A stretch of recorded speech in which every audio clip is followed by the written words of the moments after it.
Welcome to the Wisdom for Life podcast with David Baker. David was a former paratrooper in the 82nd Airborne Division and for over 30 years has been a preacher. He has written 5 books and is an Amazon #1 best-selling author.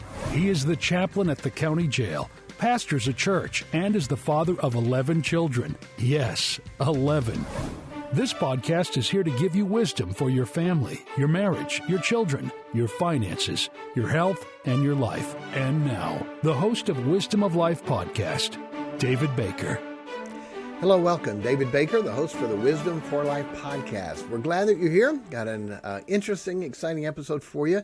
Today is Wednesday, November 17th, and this is the regular podcast, the one we started with. We've added some extra ones, Monday for children, Friday for marriage and family, and then Tuesday and Thursday, a little micropod for a mini encouraging help thought for the day. All right, make sure that... By the way, Wisdom for Life, I'd like to explain what it is in case someone's new. The wisdom is knowing what to do and having the power to do it. In every situation, to have wisdom. What an awesome thing. We'd like to give you wisdom for your life, for your family, for your children, for your marriage, for your finances, for your health, and today for our country. Today's main lesson will be, are you ready? Christians in politics. Should Christians be in politics?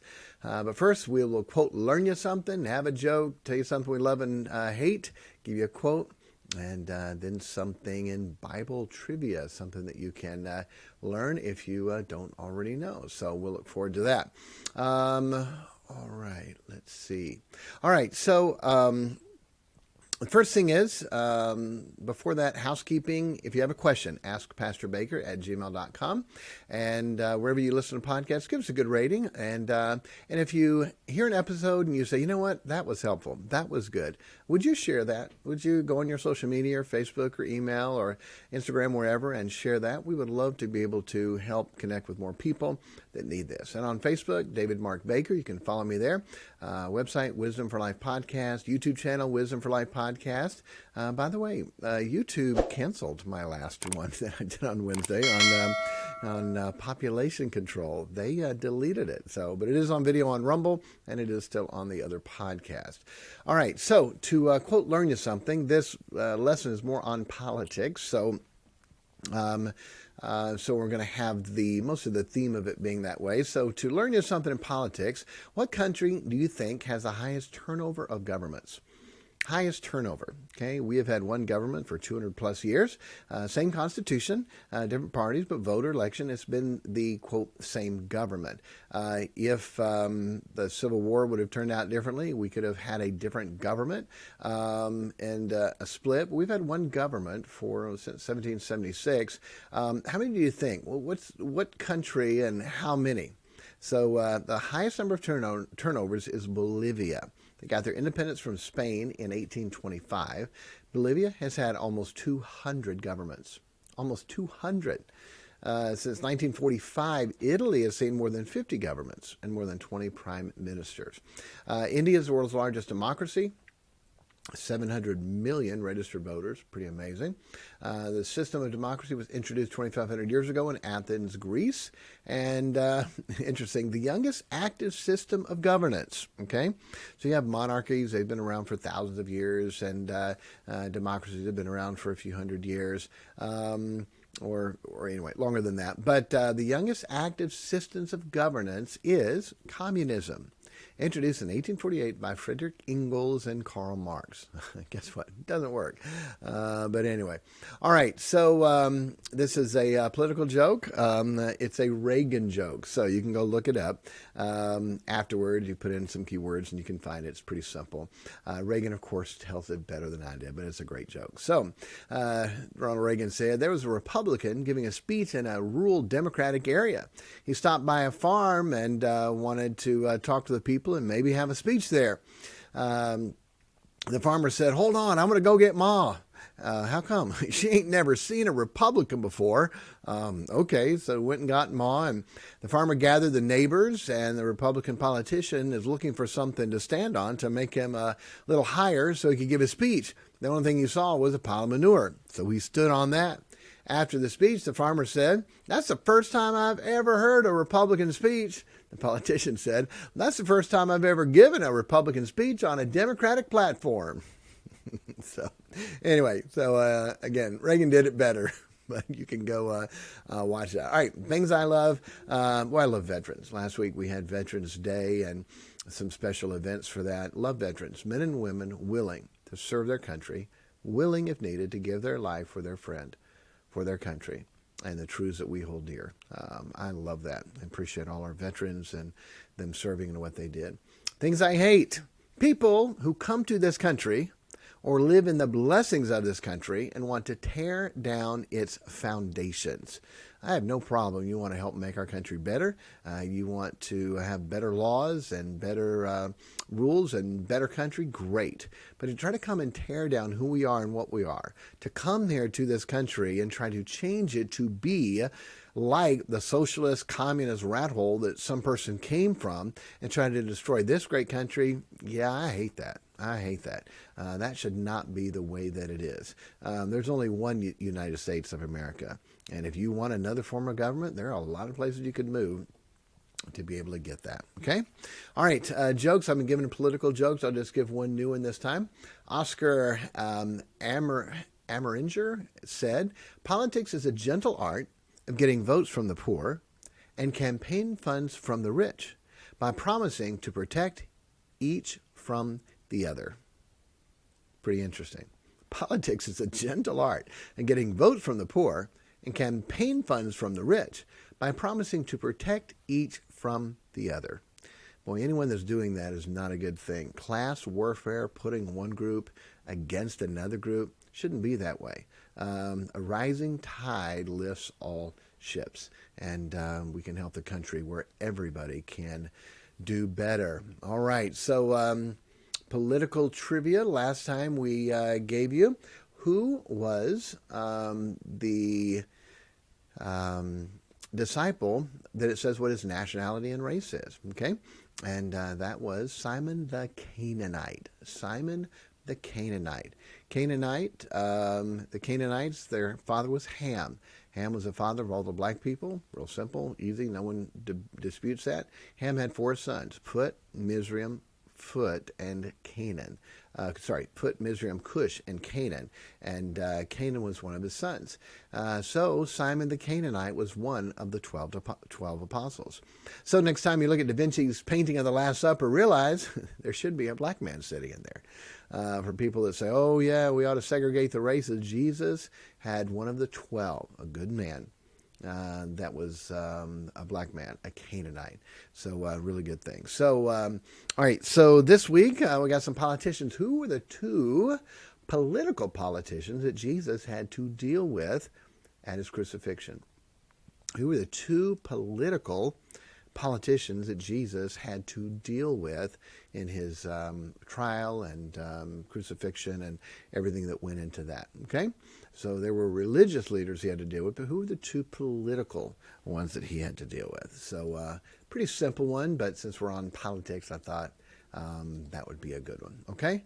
All right. So I spoke at my first political event the other night. It was a Veterans Day event, and so they invited me to speak, and they had a few speakers, and I was one of them. And the person who asked me about speaking on Christians and politics. And she said, whatever you want to speak on, you can, but that's my thought. I said, oh, I would love that. That would be great. So when I started off, I joked and teased with them. I said, look, this is my first time speaking at a political event. So if it sounds a little like a sermon or a lot like a sermon, forgive me. And I'm nervous about being with all these politicians because poly means many, and ticks are blood-sucking creatures. So politics is many blood-sucking creatures.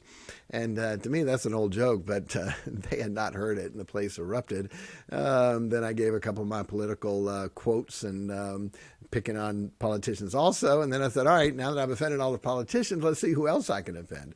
And went on. But it turned out well. So I'm going to give you some of that today, and hopefully can help us also. So here's how it started. Christians should not run for office or serve in an elected capacity because of the separation of church and state. Now, that's not a true statement, but that is what many liberals say and think. That is not at all what the Constitution says or what the phrase separation of church and state means. It isn't a law. It's not in the Constitution. It's not in the preamble. It's amazing how so many people think Christians should not even talk about politics. I've been amazed at how many times on social media someone is shocked that I would say something about politics because I'm a pastor. I've had so many people tell me, since I'm a pastor, I shouldn't be giving my opinion. I shouldn't say anything. I shouldn't be posting anything. It's amazing. Listen, I did not give up my First Amendment right to the freedom of speech just because I'm a pastor, and especially as a veteran who served this country. Very simply, separation of church and state means that they shouldn't be married. They should be separated. They shouldn't be together. The state shouldn't control the church. The church shouldn't control the state. The First Amendment says Congress shall make no law respecting an establishment of religion or prohibiting the free exercise thereof. And of course, then it goes on, the freedom of speech, right to assemble and petition the government for redress of grievances. But concerning the religion, this is the First Amendment, the first one. Congress shall make no law. Congress can't make a law to establish a religion. They can't make Methodist the religion of the country, or Episcopal, or Baptist, or Presbyterian, or Catholic. They can't do that. Or prohibiting the free exercise thereof. It's amazing that people want to take that away. What they say is, you can worship. It's not just worship. Prohibiting the free exercise of our religion, that means a whole lot of things. How we teach our children, what we do, where we go, how we run and govern our lives, whether we allow someone to put a foreign substance in our body. That's a part of our religion, what we believe. The body's the temple of the Holy Spirit. And so the free exercise of my religion does not allow the government to compel me to put something inside of my body. And so that is part of the religion. And I have written religious exemption letters for people that are losing their job, and glad to do it because it is a religious thing, especially when aborted stem cell lines were used in testing and some used in the product. No, that's not something as a Christian we want to be a part of. And a government should not make a law or an edict or anything prohibiting the free exercise of our religion. Anything I say I believe as a part of my religion, the government cannot be able to stop that. So I'm sure many of you know, many of the European countries had state churches, meaning churches that were controlled by the state. The Lutheran Church in Germany, the Church of England in England, the Presbyterian Church in Switzerland, the Catholic Church in Italy, and more. If you were not a part of that state religion, then you could be persecuted, and often were. Many times people were killed or burned at the stake, persecuted because they were not the religion of the state, and they were going to kill and get rid of the heretics. They would put them on trial. And if they didn't believe what the state church taught, they were a heretic and they could be burned. That is not something that the American early Christians wanted to see here. Many of them came to America to get religious freedom and did not want the United States of America adopting or establishing. That's why it's called the Establishment Clause. They didn't want America establishing a state religion and then persecuting the others. Basically, a state religion, they're employees of the government to toe the party line. They spoke, acted, and did what the state wanted, sort of like the mainstream media does for a liberal party. So they were a part of that. So when this country was started, people were concerned and they didn't want that to happen. Many of the individual colonies had a state religion when they founded and lasted for decades after the founding of the country. The Anglican Church or the Episcopal Church or Church of England, all the same thing. The Episcopal Church split off of the Church of England later, but they're all part of the same. In the colonies, Virginia, New York, Maryland, North Carolina, and South Carolina had a state religion of the Episcopal, Anglican, or Church of England.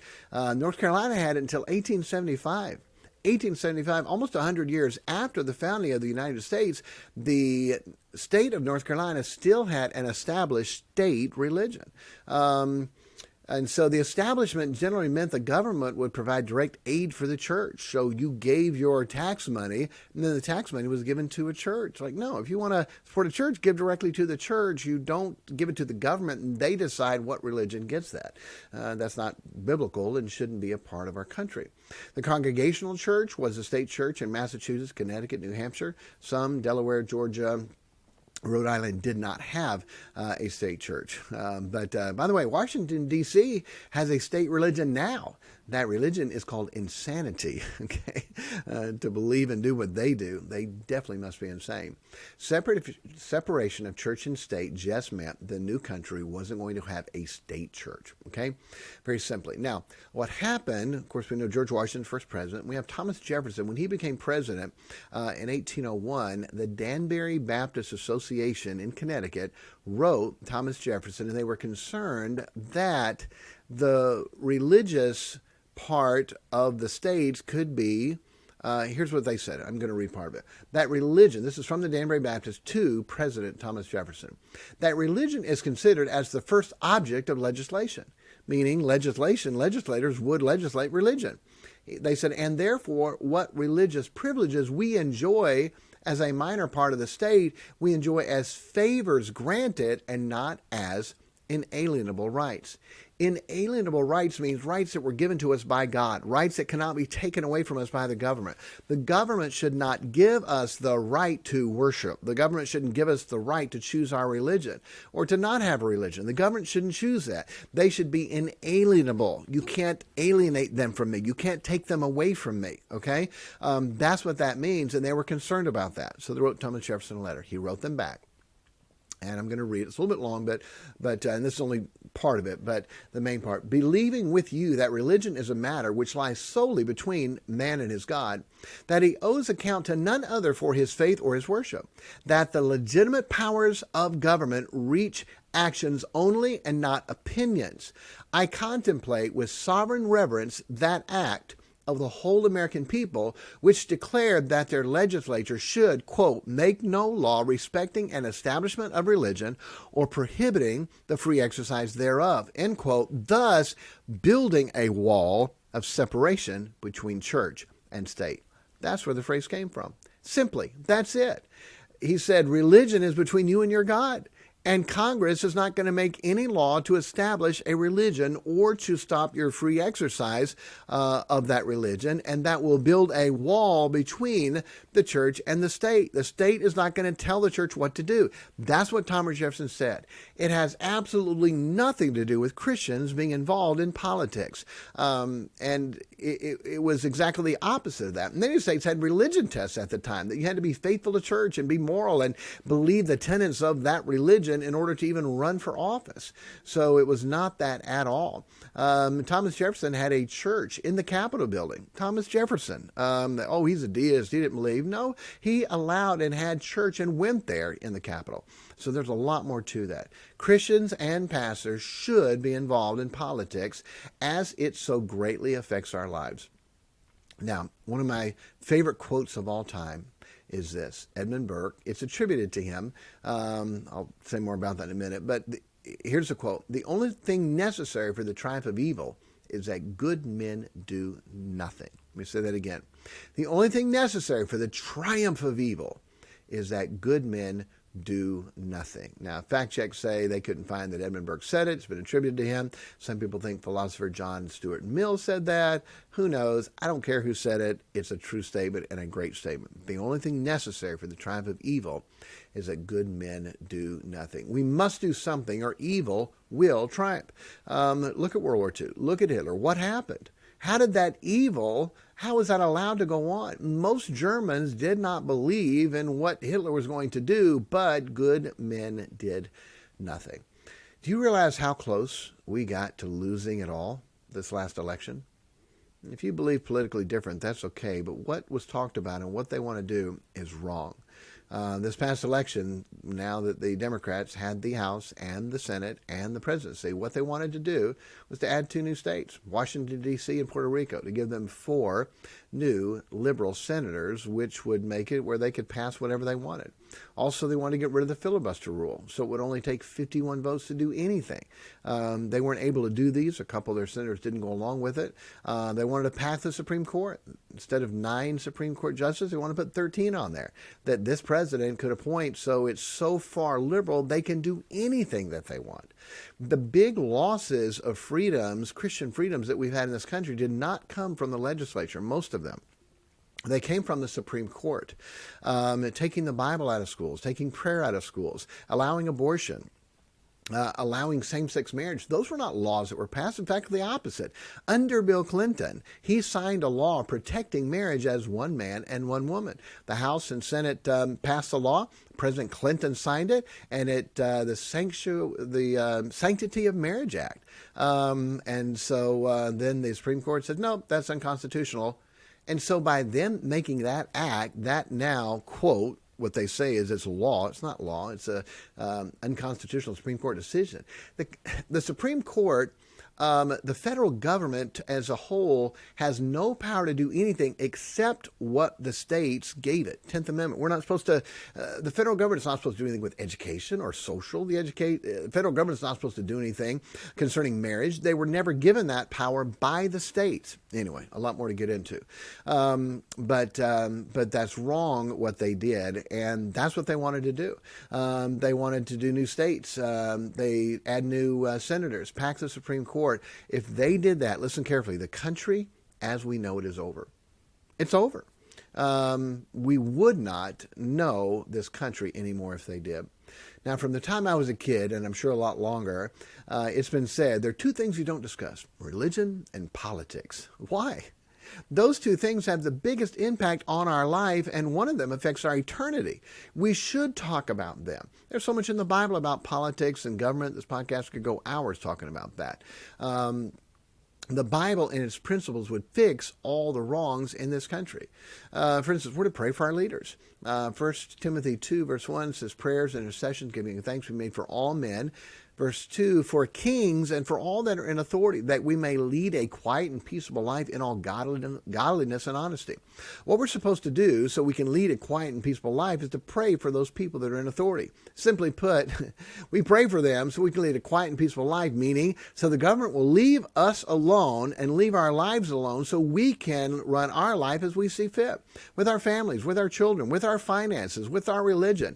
God says, render unto Caesar that which is Caesar, and unto God that which is God's. There are some things the government should have no control over. The state, the government should not have a say if I get a vaccine for my body or not, or if we can assemble at church or not, or who I have to perform a marriage ceremony for or not, or what I can preach. A lot of what I preach from the Bible would be considered to the liberals hate speech, and it could be outlawed. Excuse me, we have freedom of speech. That's not hate speech. That's the freedom to say, this is sin, this is right, this is wrong. That's what God said. That's what I'm supposed to say. The world would say that's hate speech, and many want to ban that. Christians involved in politics? Absolutely. If Christians were involved in politics and stood for biblical principles, this country would be a whole lot different. Proverbs 14:34 says, righteousness exalteth a nation, but sin is reproach to any people. Listen, there are 90 million Christians in America that are eligible to vote. As many as 40 million did not vote in the presidential election. 40 million. And 15 million are not even registered to vote. Could you imagine what would happen if 90 million Christians decided we're going to vote on biblical principles? Listen, the only thing necessary for the triumph of evil is that good men do nothing. Do you understand what would happen if we voted on those biblical principles? Listen, the other side wouldn't even be able to achieve that much. I understand liberals don't want Christians to vote. I understand worldly people don't want Christians to vote. But I don't understand why Christians don't want to vote or be involved. They have bought the false understanding of, quote, separation of church and state, or they think what they do won't make any difference at all. No, it can.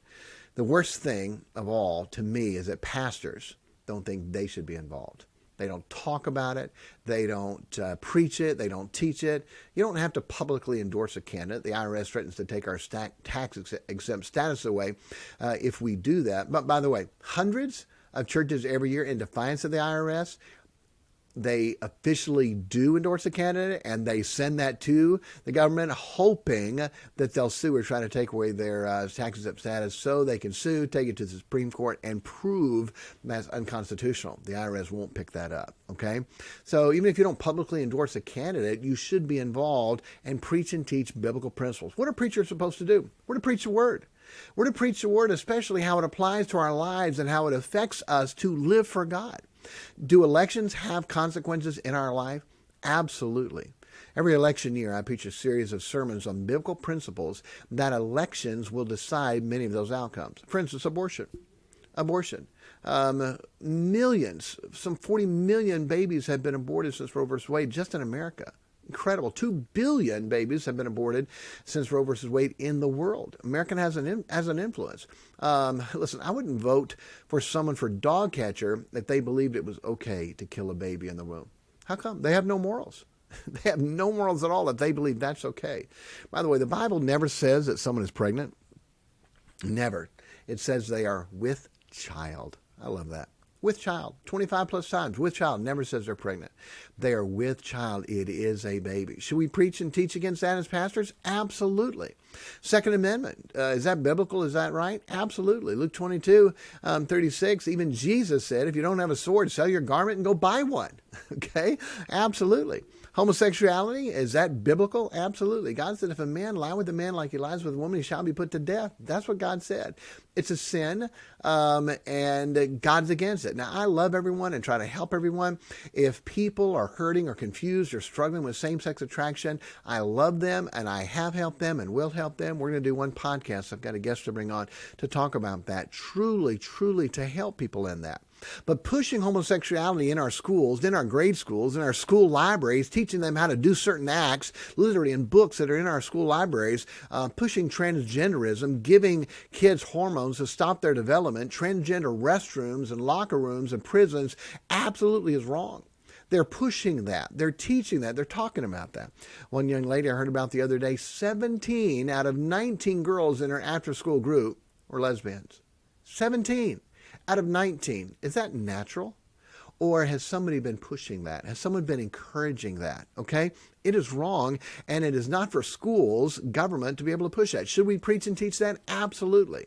So preach and teach on those things, and then simply compare it to the platforms. Every political party puts out a platform. The Constitution Party, the Green Party, the Democrat Party, the Republican Party. Every party has a platform. The platform is this is what we believe.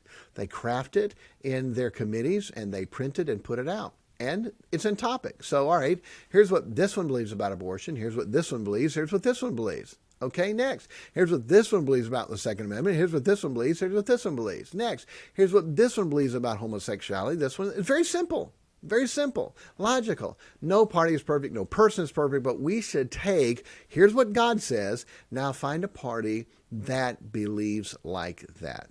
Now, there may be a party that believes a little closer on a couple things, but if it has no chance of winning, I am going to vote for the party that is closest, that has a chance of winning, so the vote is allowed. Now, if you want to vote for a party who believes right and doesn't have a chance, that's up to you. I'm not going to condemn you for that. But people who don't vote or people who don't vote by biblical principles as a Christian, that is wrong and that should change. But preachers, we don't want to offend anybody. We don't want the givers to be upset. We don't, it's amazing. We don't care about offending God, but we care about offending people. I think it should be the opposite. Listen, I understand it's tough. I taught this one year. President Obama was one of the presidential candidates. I said nothing about him. I just said, these are the party platforms. These are the principles. We have a very mixed church and a wonderful black family in our church. The man walked out, and he and his wife were not walking together. She was still talking to someone.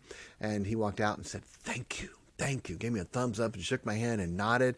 And you could tell there was a conflict in the family, and he appreciated so much that I was willing to preach on biblical standard. It had nothing to do with color. Absolutely. It had what to do with what you believe and what you're going to do with that.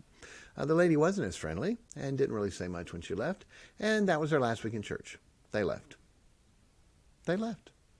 I don't like that. I didn't want that. I love them. I want to be their pastor. But I would rather preach biblical principles and please God than tiptoe through the tithers, as they say, as to not offend anybody. That's not my job.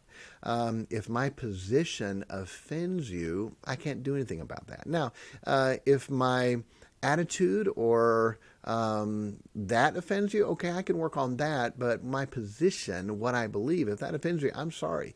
That's right. Now, if you have a pastor and they won't get involved and they won't teach or preach and they won't touch those issues, then fire him. Let him get an honest job and actually work for a living. I'm serious. The only thing necessary for the triumph of evil is that good men do nothing. If you can't fire him, then find a preacher that will take a stand. People say, oh, Romans 13, let every soul be subject to the higher powers. I'm longer to teach on that than I have, but yes, be subject to the higher powers. So if the law says I'm supposed to drive 55, and God didn't say anything about that, then I need to submit to that power and that authority. They're right. That's what I do. That's what I should do. If I don't do it, I get a ticket. I'm not going to fight it. I broke the law. I deserve that. But what happens if the government makes a law that goes against the Bible? Now what do? Acts says we ought to obey God rather than man. Exodus, Pharaoh, the authority said to kill the babies. But the midwives said, I'm not going to do that. We fear God. And guess what God did? Read the story. God blessed the midwives who would not kill the babies. Okay? God bless them. It's a big deal. In the military, we were not required to obey an unlawful order. If a sergeant or an officer told us to do something, and I'm a private, and that order goes against the UCMJ or goes against the law, guess what? I can say I'm not obeying that. I am not required to obey an unlawful order. In fact, I'm to resist that. Because how come there's a higher power than what the captain said? The higher power is what the law says. Okay? That is a higher power. Now, in America, what's the higher power? What's the higher power? We don't live in a dictatorship or a monarchy or even a democracy. We have a representative republic, a constitutional representative republic. And according to our Constitution, the higher power is we the people. We the people. If our representatives don't represent us rightly, then we should vote the bums out. The higher power in our nation isn't the dictator, but the people. In our founding documents, we have the power to petition the government for redress of grievances. That's in our Constitution. That's part of what we have. So when we are subject to the higher powers, if they're going against the Constitution, which is a higher power, we should resist that. And we should petition the government for redress of agreements. We, the people of the United States, in order to form a more perfect union, we are the higher power. We should not submit, oh, the law says it, the government says it, and we should just bow down to it. No. Not in this constitutional republic. The Constitution is a higher power, and us trying to make sure they live by the Constitution is what we're supposed to do. There's a great thing, you can look it up and read more about it. It's called the Black Robed Regiment. The Black Robe Regiment is, many of them attribute and say, we would not have the United States of America if it were not for them. What was the Black Robes? Were they secret ninja fighters? Well, what were they? The Black Robe Regiment were preachers. Preachers that on Sunday wore a black robe and preached liberty and preached freedom and led the people to fight. Look it up. They were leading their people, and many times when they would raise for volunteers, the preacher would go with them and he would be their captain. He would lead them into battle and lead them into fight. Remember the Patriot movie with Mel Gibson, if you ever seen that. You can look up just on YouTube the clip. They were getting volunteers to fight for the revolution, and one of the businessmen sees the preacher with his musket over his shoulder and says, Reverend, and I quote, is what it said, a shepherd must tend to his flock and sometimes to fight off some wolves. He fought, and many of them did. It's called the Black Robe Regiment. Without preachers preaching and teaching freedom and liberty and to stand and to fight, we wouldn't have the United States of America today. Pastors and Christians in politics, absolutely they should. A couple other things in closing. Make sure politicians can take a stand. Make sure they have a backbone. Make sure they can go against what somebody thinks and believes. Especially for women, you can ask this. I've asked this to people, but it even comes stronger from a woman. Here's a woman, they go to a politician, some man, and say, hey, you believe in a woman's right to choose, right? You're not going to try to reverse Roe versus Wade, right? You're not going to try to tell me what to do with my body, right? When you approach them like that, and you're pro-life, guess what you now have to do? You have to take a stand. And if you can't take a stand here, you're not going to take a stand in Nashville or Dallas or, Austin or whatever your capital is, or D.C. You're not going to do that. They're not going to take a stand there if they can't take a stand with you. Make them say, yes, ma'am, I believe abortion is murder. And if elected, I will do everything within my power to reverse Roe versus Wade, which is a horrible, unconstitutional decision by a liberal Supreme Court. Make him say that. And then when he says, that's a good. That's what I believe too. I just want to make sure you can stand. If you go to somebody and say, you're right to life, right? Absolutely. Okay, good. Thank you. how easy it is to agree with somebody. Make them go against you. Make them take a stand on whatever issue. You don't think we should have these AR-15s, right? These automatic, horrible weapons. Make them stop and say, I'm sorry, it's a 22 round, a 223 round. No, I'm not going to ban AR-15s. That would be ridiculous. Okay? We shouldn't have pistols with 13 bullets in it. What does it matter? No, we have the Second Amendment, the right to bear arms, and that's not supposed to be taken back. Make sure they can take a stand, okay? And then last is this. When I taught this, I was joking with our politicians, and I called their names, and I said, I never voted for this guy and this guy and this guy and this guy and this lady and this lady. All these people that are in office right now, they're good people. I said, I never voted for them, but my kids have. What do you mean? On Election Day, we would load up all the kids in the van, and off to vote we would go. They would know who to vote for, and they would know why we were voting for them. The children would push the buttons for the candidate. Now, I voted for them, obviously. They're not old enough to vote, and so it was my vote that got recorded, but my children pushed the button for governor, for senator, for congressman, for mayor. My children pushed the button and voted for them. Is that important? Is that a big deal? Absolutely. Train up a child in the way it should go. Does it matter? Yes. This next 2022 election, we will have 15 people within my immediate family, my children and their spouses, voting the right way in the next election. Does that matter? Absolutely. They grow up. I understand take your kid to work day. That's fine. But why don't you take your kid to vote day? Make a big deal out of that. All my children, every election, whether it's a county election, state election, federal election, we were going to vote. We got the stickers and we took the pictures and we made a big deal out of it. I'm so glad because my children understand now how important that is. And hopefully and prayerfully they will keep that up the rest of their life. Hey, train your children. It's amazing how many millennials and younger don't have a clue or are going totally off the wrong way. And I have good parents who believe right, but we never taught and trained them how to believe right. The last thing in this political talk is a quote from my commander-in-chief when I served. His name was Ronald Reagan. I served from 85 to 88. Ronald Reagan was my commander-in-chief. And here's what he said. Freedom is never more than one generation away from extinction. We didn't pass it on to our children in the bloodstream. It must be fought for, protected, and handed on for them to do the same. Or one day, we will spend our sunset years telling our children and our children's children what it was like in the United States when men were free. You think that couldn't happen? Absolutely. Our freedom is never more than one generation away.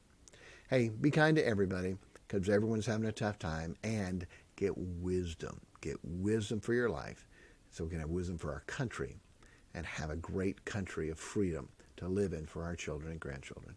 God bless you. Thank you for listening to the Wisdom for Life podcast. If you have any questions for us, email us at askpastorbaker@gmail.com, and we will answer them in an upcoming podcast. The email is askpastorbaker@gmail.com.